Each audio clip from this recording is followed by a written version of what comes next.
ચાલો બધાને જય શ્રી કૃષ્ણ, જય માતાજી અને જય સ્વામિનારાયણ. ફરી પાછું આજના દિવસ વિડીયોમાં બધાનું સ્વાગત છે. તો સવારના 6:45 વાગ્યા આજુબાજુનો સમય હશે ને હું નીકળી ગયો છું સાયકલિંગ કરવા માટે.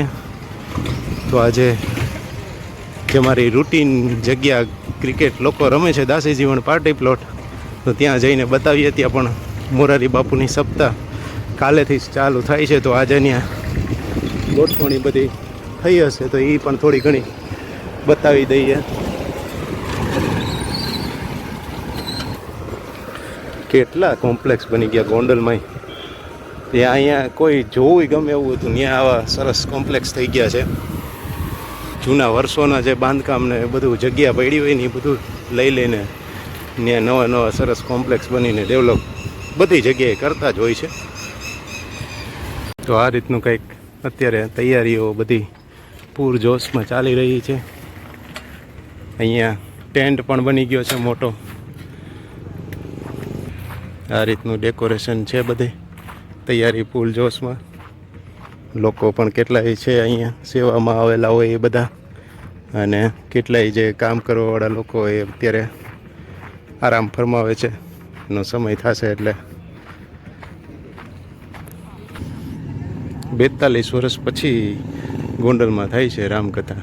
આવડો મોટો વિશાળ ટેન્ટ છે અત્યારે, એ પણ એસી વાળો છે એટલે ગરમી કોઈને લાગે નહીં. બહાર કમ્પ્રેસર છે ને અંદરથી અહીંયા એસી ને એ બધું ગોઠવેલું છે. બહુ લાંબુ છે. આ તો મોબાઈલમાં તમને થોડું નાનું દેખાય, થોડું તમને વ્યવસ્થિત દેખાશે. ઘણો મોટો છે. મોરારી બાપુની કથા હોય એટલે નાનો ટેન્ટ ચાલે નહીં, એટલે બહુ મહાકાય ટેન્ટ છે ને એમાંય પાછું એસીની વ્યવસ્થા છે, એટલે સાંભળનારાને કોઈ તકલીફ થાય નહીં. ને આ જો પાર્ટી પ્લોટની દિવાલ હતી એ કાઢી નાખી છે, અને કાઢીને પછી જે બાજુનું ખેતર હતું એ ખેતરમાં પણ બીજો ટેન્ટ. જો આ કમ્પ્રેસર છે બધા.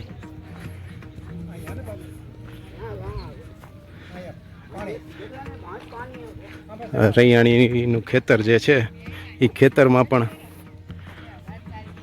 ગોઠવણ કરેલી છે. ભક્તોને હરિભક્તોને પ્રસાદ માટેના ટેન્ટ લગભગ આ બધા હશે.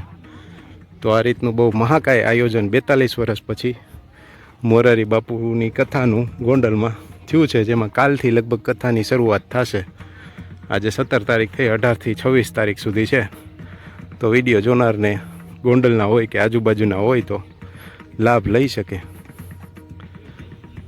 માટે કેટલી વ્યવસ્થા હોય છે. ઘરે ગરમીમાં શેકાતા હોય એના કરતાં અહીંયા આવીને એસીમાં બેસીને બે નામ પ્રભુના લેવાય કે પ્રભુના સંભળાય તો એ કેવું સારું. તોય માણસો આવે નહીં ગણાય કે ન્યા શું જાય હવે, એવું ગણાયનું હોય માનસિકતા.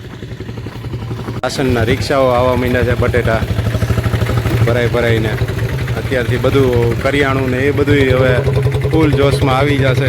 કાલથી જ ચાલુ થાય છે એટલે ફૂલ તૈયારીઓ અત્યારે આખરી ઓપ અપાઈ રહ્યો છે. હવે આપણે જઈએ ઘર તરફ ને ઘરનું તમને કન્ટેન્ટ બતાવશું. તો આ તમને થોડુંક કથાને રિલેટેડ માહિતી આપી દીધી. સવારમાં શિવું ઉઠીને નીચે આવી ગયો વેદુને ઉઠાડવા. દીદીને તે ઉઠાડી હતી એલા? હે, કોને ઉઠાડી હતી? હે, હાલો હાલો નીકળો બાલા નીકળો. ગરમીના વહેલા ઉઠી જાય છે છોકરાઓ. બેક દી ખે હવે પછી તો ગરમી નહીં પડે. વરસાદ એકાદ રેડો આવી જાય ત્યાં પાછું નોર્મલ ગરમી પડી જાય, નોર્મલ થઈ જાય. આ ભેજની વરસાદની ગરમી છે ને એટલે. ચલો બાળકો ઉઠીને બહાર નીકળો, હાલો ફળિયામાં રમીએ આપણે. હાલો હાલો હાલો હાલો, થોડુંક દોડાદોડી કરો. હલે બાળકો.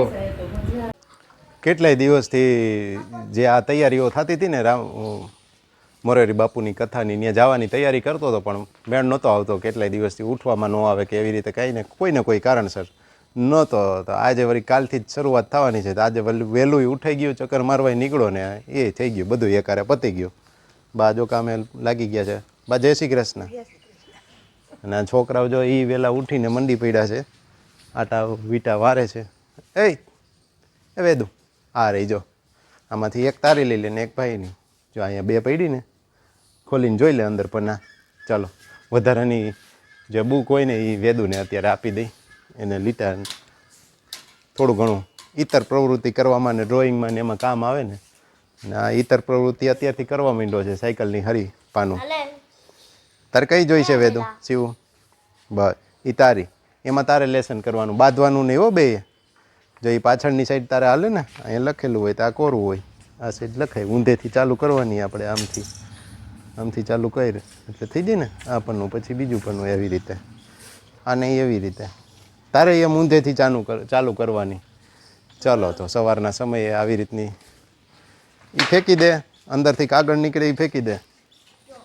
એ પન્ના અલગ થઈ જાય, અંદર એમને રાખી દેવાના, છૂટા રાખીને તારે લખવું હોય તો લખી શકે. ગરમી તો ભાઈ નામ લેવા જેવી નથી, ફૂલ ગરમી હજી એમનેમ છે. ને લગભગ આજે 16 તારીખ થઈ, આગાહી પ્રમાણે તો કાલથી વાતાવરણ નોર્મલ થઈ જવું જોઈએ. જે ધમધોકતી ગરમી પડે એનો વાંધો નહીં, પણ સવારમાં જે ઠંડી હોય એ જરૂરી છે. એ જ્યાં સુધી ન થાય ને ત્યાં સુધી તકલીફ. ભેજવાળું આ બધું આમનેમ ચાલુ રહે. ચલો બોર નહીં કરીએ વાતાવરણની, મને કરતાં મારા કરતાં ઝાઝી તમને ખબર હશે. और ये इंसान देखो सुबह सुबह साइकिल लेके निकल पड़ा है. ओ मैं निकला गाड़ी लेके.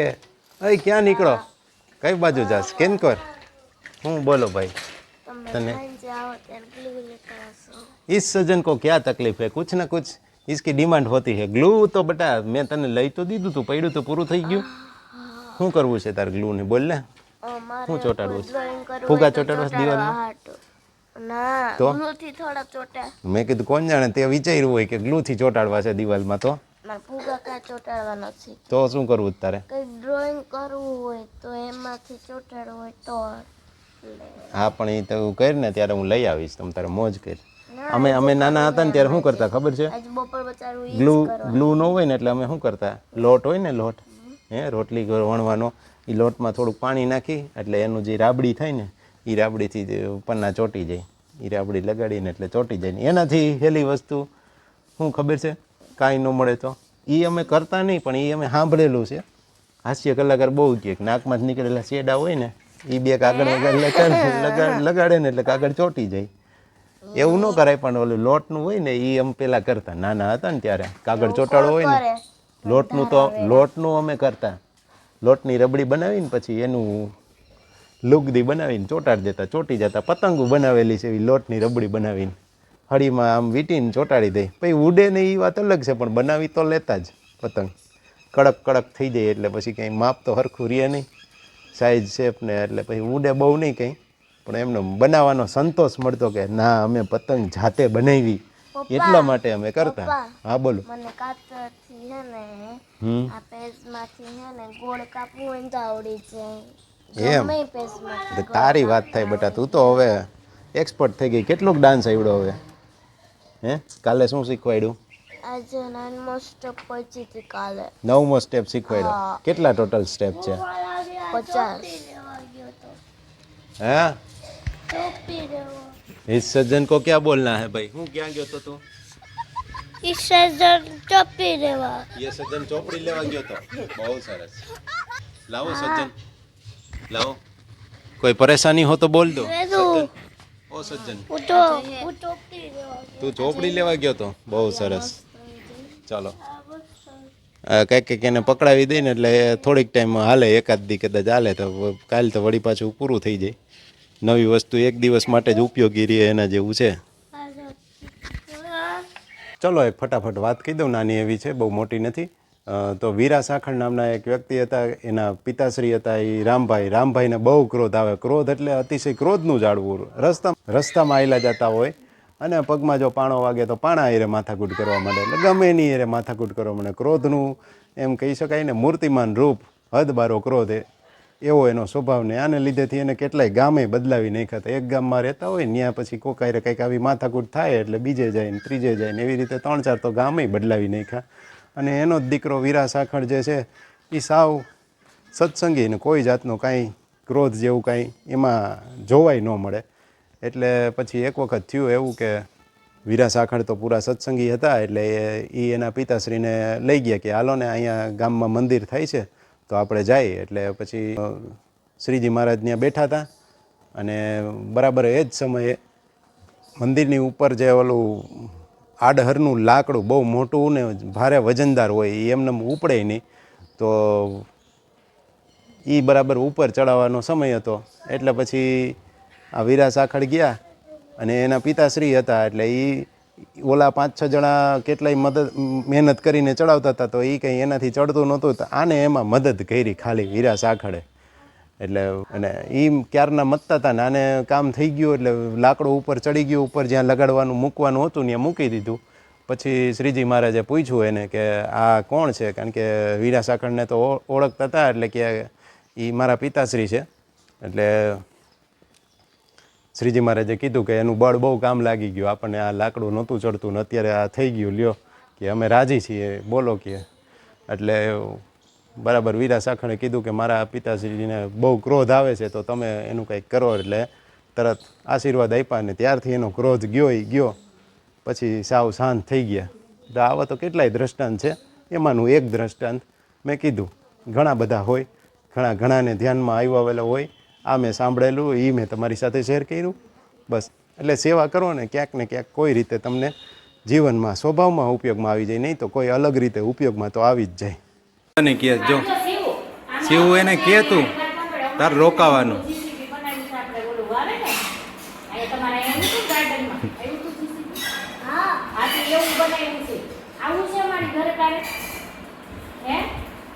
એમનો મેળ આવે.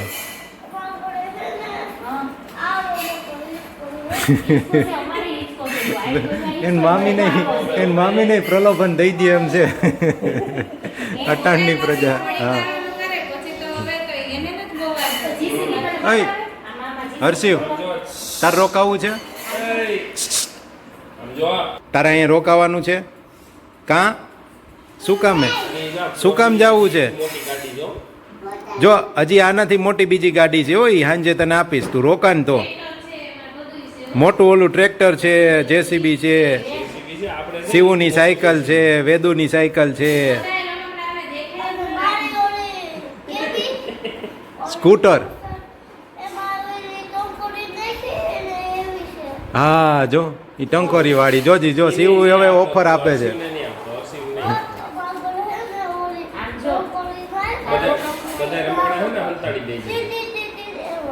જોજી હા તાર જવું છે મામી ભેગું?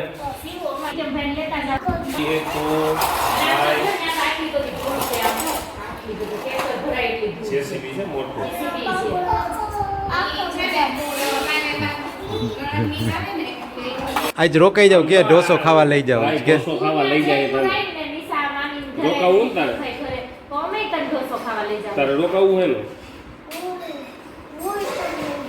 હું તમને લઈ જઈશ, ઢીલો નહીં પડે એ હું લઈ જઈશ.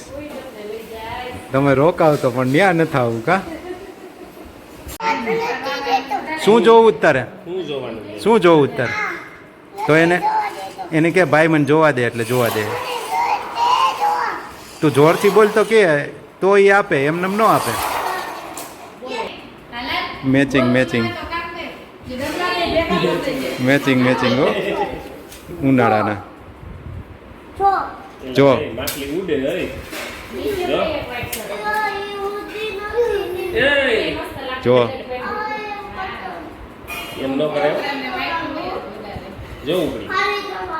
ખાલી જોવાનું, એમ નહીં કરવાનું.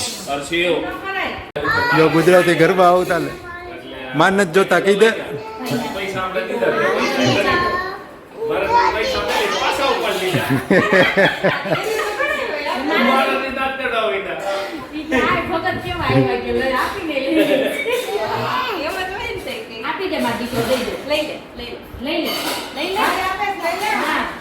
માન નથી જોતા. ઈ નહીં લે